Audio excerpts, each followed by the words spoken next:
देशभर जातनिहाय जनगणना व्हावी या मागणीकरिता भारतीय कम्युनिस्ट पक्षाच्या वतीने जिल्हाधिकारी कार्यालयावर आंदोलन करण्यात आले। देशभर जातनिहाय जनगणना करावी, शिक्षण आणि नोकऱ्यातील 50% मर्यादा कमी करून वाढवून द्यावी, तसा संसदेमध्ये कायदा करावा या प्रमुख मागणीबरोबर ग्रामीण कष्टकरी त्रस्त झालेले आहेत।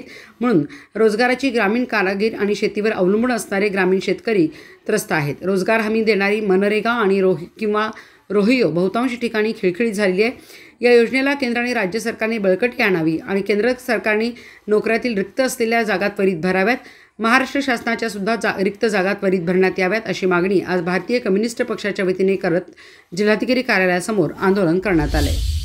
आणि त्याच्याशी संलग्न असणाऱ्या सर्व जनसंघटनांच्या वतीनं आज पूर्ण राज्यभरामध्ये सगळ्या जिल्हाधिकाऱ्याच्या ऑफिसवर सगळीकडे निदर्शनं करायचा कार्यक्रम आमच्या राज्य कार्यकारिणीने ठरवला। त्याप्रमाणे त्याची अंमलबजावणी आज आम्ही या ठिकाणी करत आहोत। आजच्या या आंदोलनामध्ये 2-4 गोष्टी महत्त्वाच्या आहेत। त्यामध्ये महिलावरचे जे अत्याचार आहेत आणि लहान मुलीवरचे जे अत्याचार आहेत त्याचा निषेध या ठिकाणी आज आम्ही करणार आहोत। त्याचप्रमाणे काल जी घटना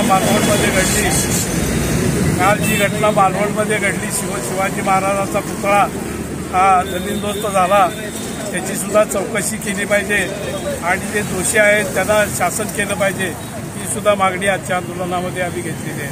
त्याचप्रमाणे अंगणवाडीच्या महिलांना अनेक वेळेला बांधणवाडीचे आणि बाकीचे प्रश्न सोडवण्याचं आश्वासन लेखी स्वरूपात देऊन सुद्धा आजपर्यंत राज्य सरकारनं ते आश्वासन पाळलेलं नाही आणि त्यांनी सततपणानं मिटिंग घेऊन पुढं करतो असं थापामारीचं काम राज्य सरकारनं केलेलं आहे।